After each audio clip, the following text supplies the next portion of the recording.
Oh, look, a spider.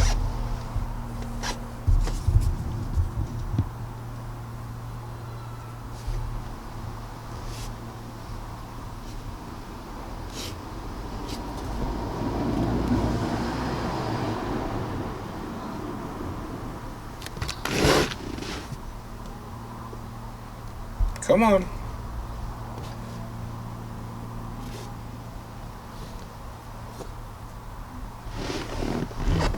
Bye. Uninvited guest.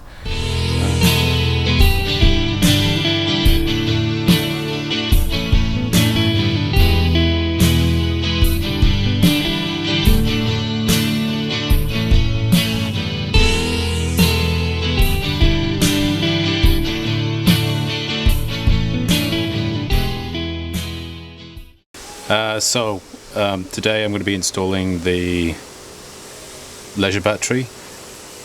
Before I install it electrically, I need to build an enclosure for it just to keep it sturdy when I'm moving. I don't want it sliding around, that's no good.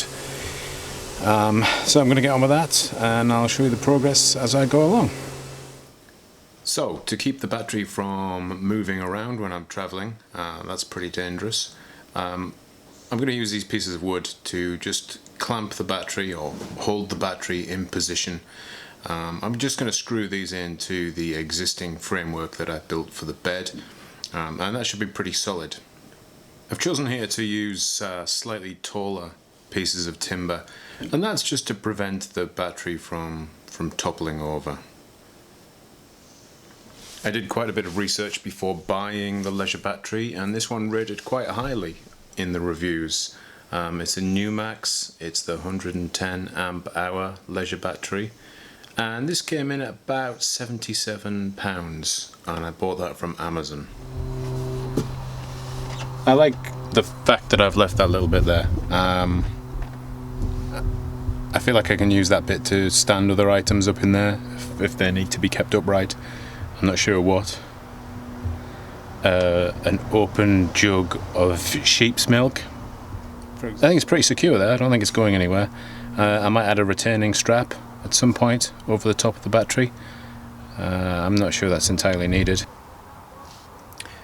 Taking a look at the split charge relay kit that I bought for my installation. I bought mine off eBay, off a company called I have the card here. Simply Split Charge. You can find them on eBay.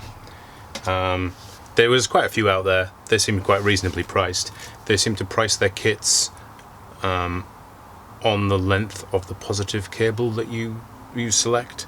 So I think they do a 2, a 3, a 4, a 5 and up cable, and the more cable that you require, the more expensive the kit. The kit that I got I think was 5 meters, and that came to £74, and I think that was with free delivery.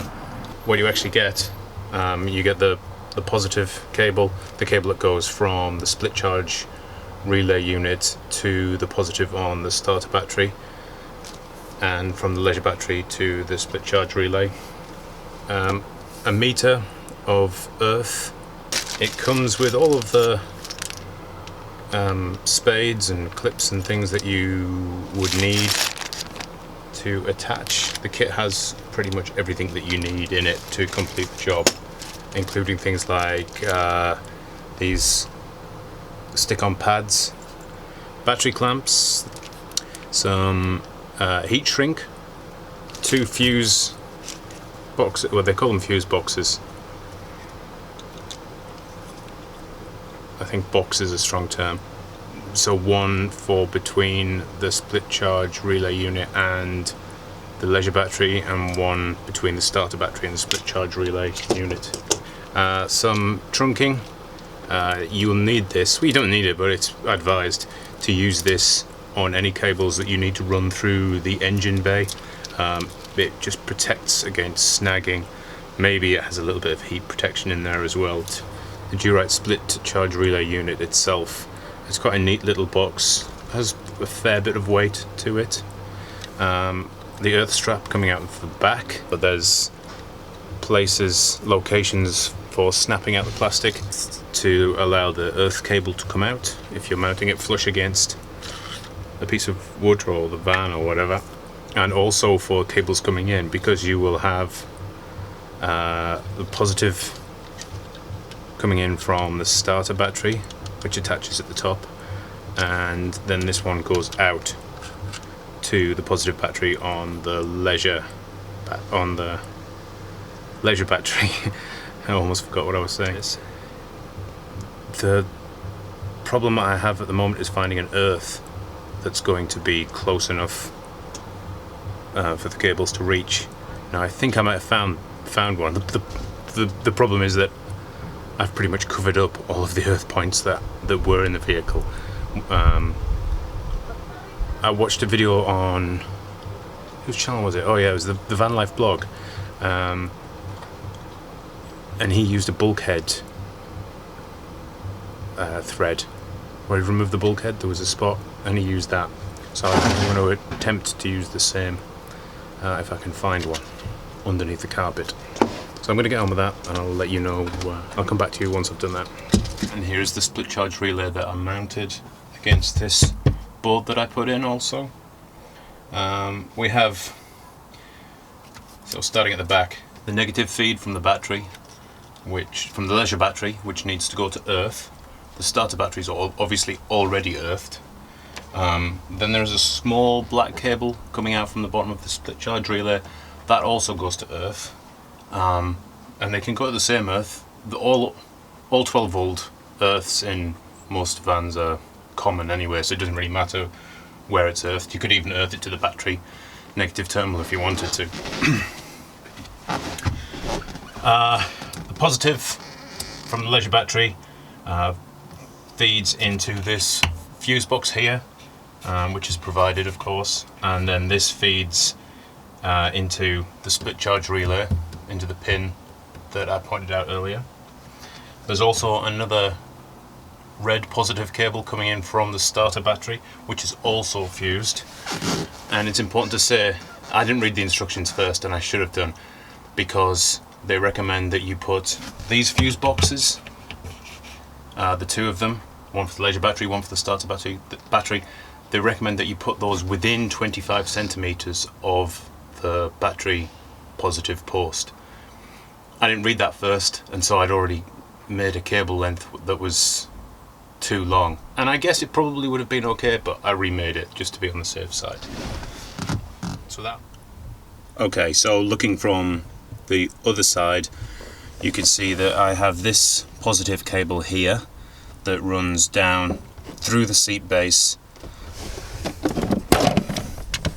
to the positive terminal on the battery, and there is the first fuse box that I was talking about, and that tucks quite nicely just inside the seat base, which I was quite happy about. That's nice and neat and tidy, and that just fastens back down.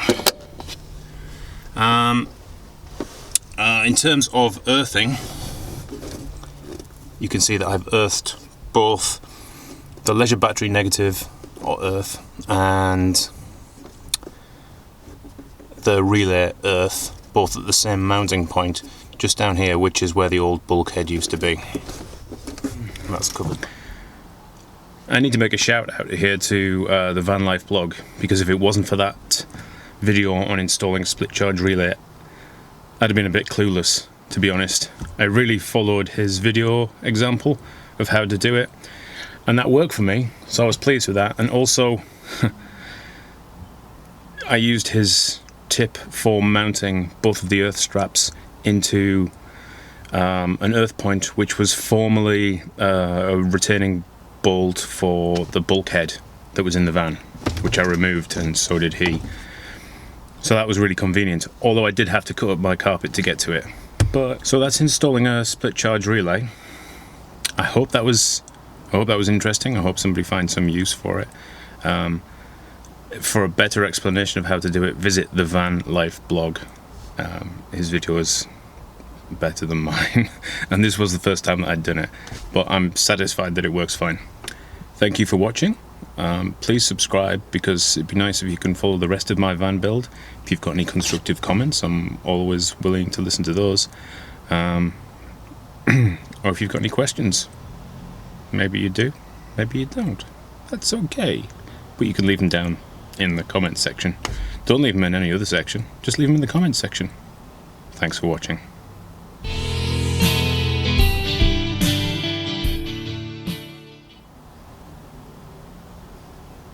How long am I supposed to stare at this before I turn it off?